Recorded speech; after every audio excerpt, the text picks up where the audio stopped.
인생 공부 조경자. 봄비가 촉촉히 내리고 있는 새벽 공기.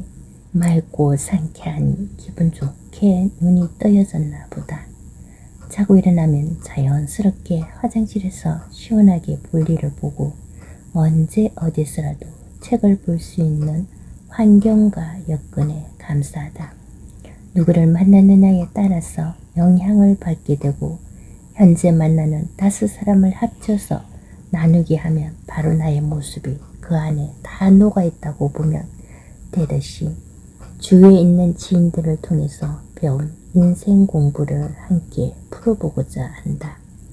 함께 자주 만나 밥도 같이 먹고 대화도 하는 언니가 있다. 언니는 전화를 들었다 하면 30분도 좋고 1시간도 좋고 통화 이야기가 길다. 밥을 먹다가도 대화하다가도 핸드폰이나 집 전화가 오면 나중에 할게, 다음에 통화하자, 손님이 한 게 있다는 말로 잘라 끊지 않고 오롯이 통화에만 집중한다. 마치 옆에 아무도 없는 것처럼. 그 언니와 한 게 있으면 왠지 허전함이랄까 서운함이랄까 모든 통화가 끝나고서야 다시금 본연의 일상의 대화 속으로 돌아온다. 언제 그랬느냐는 뜻이 말이다. 연희를 이해하고 그럴 수도 있겠다 하고 마음에서 놓아버리고 자유를 얻기까지가 10년이란 세월이 흘렀어야 언니를 만날 땐 어느새 자연스럽게 한 권의 책을 들고 가게 되었다. 언니에게 전화벨이 울리면 난 옆에서 책을 펼치고 나 또한 책 속으로 나만의 진도를 나간다. 그 긴 대화가 끝날 땐 나 또한 책 속에 푹 빠져 나도 편안하고 언니도 편안하고 또 밥 먹고 차 마시고 과일도 먹고 대화하다 피곤하면은 긴 소파에서 한숨 자기도 하고 그러면서 일상에 살아가는 이야기도 공유하고 그렇게 삶이 익어간다. 또 한 사람은 웃음석굴에서 함께 활동하시는 선생님이신데 그분의 철학은 어떤 만남이든 일단 약속과 만남이 이루어지면 핸드폰부터 끄거나 모음으로 하여 가방에 넣어두고 대화에만 집중을 한다.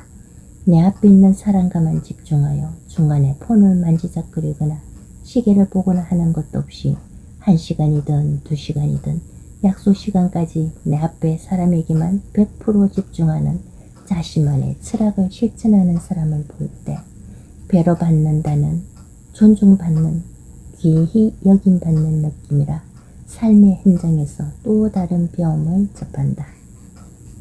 주식에 많은 돈을 잃었고 다시는 하지 않겠다고 하는 한 사람은 시도 때도 없이 폰을 만지작거린다. 주식을 보는 시간이 많다 보니 함께해서도 너무나도 먼 그대라고 할까. 주식을 보면서 욕을 했다가 화를 냈다가 계속 짜증 섞인 모습이다.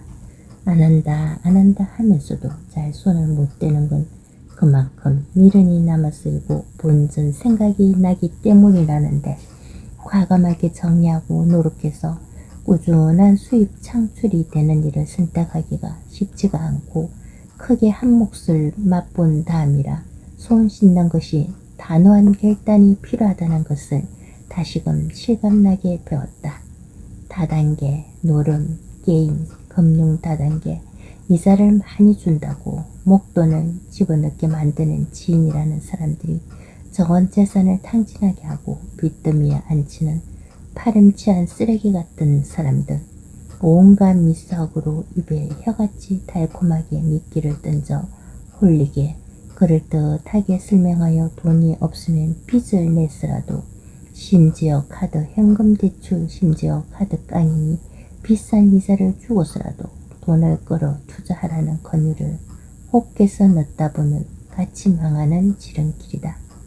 친분이 있으면 있을수록 원망이 커지고 죽어라 안 쓰고 안 먹고 아끼던 그 피같던 돈들을 고스란히 갖다 바친 끝에는 누구를 탓하지도 원망하지도 책임을 져주리는 그 누구도 하나도 없이 결국 그 모든 모진 어깨에 무거운 삶의 무게 책임은 혼자 짊어져야 했다.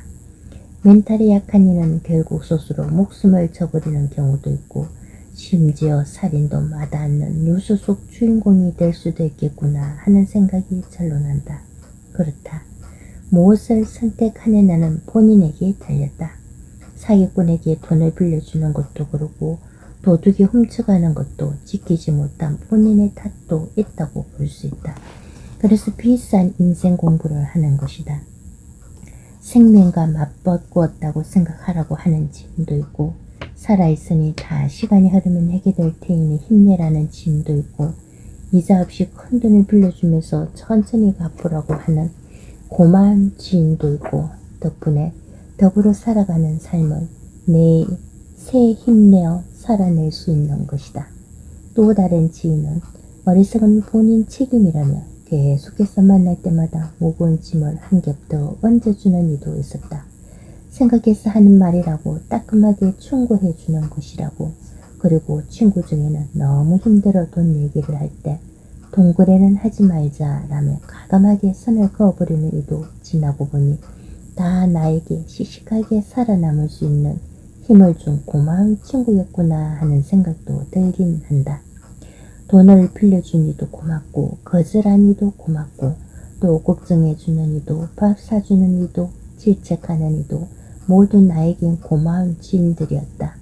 남을 끌어들여 어쨌거나 투자를 하고 해야 본인들이 몇백만 원씩 챙겨갔으니 없는 사람 피 빨아먹는 허폐기 같고 모기같이 아주 몹쓸 사람들 더럽고 치사하고 완전 거지들이다.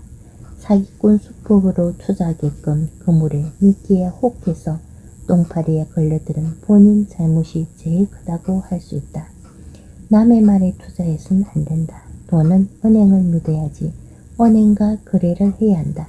사기꾼들은 남은 힘들게 해놓고도 본인들은 아무렇지 않게 지들 할 짓은 다 하며 살더라는 것이다. 본인들이 얼마나 남들을 힘들게 한지도 모르고 지나가 보면 이 모든 것들이 욕심에서 벌어진 어리석은 선택을 한 것이다. 그래, 다 잘됐다. 거름망에서 걸러내는 작업, 인생 공부, 경제 공부 확실히 제대로 했다.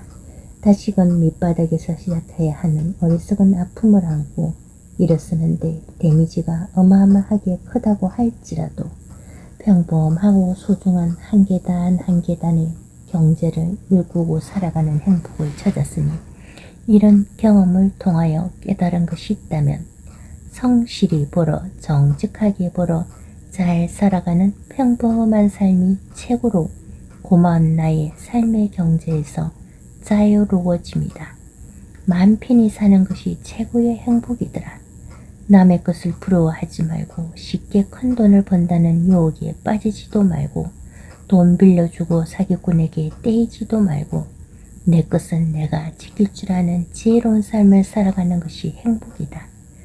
평범하게 사는 것이 고맙고 감사한 소중한 삶이라는 것을 다시금 실감을 하고 뼛속 깊이 일상의 행복이 바로 천금과도 바꿀 수 없는 고귀한 삶이라는 것을 엄청난 비싼 동력금을 내고서야 배운 인생 공부였다. 비오는 개수만큼 행복한 부자 조경자로 살아갈 수 있어 감사하고 감사하다.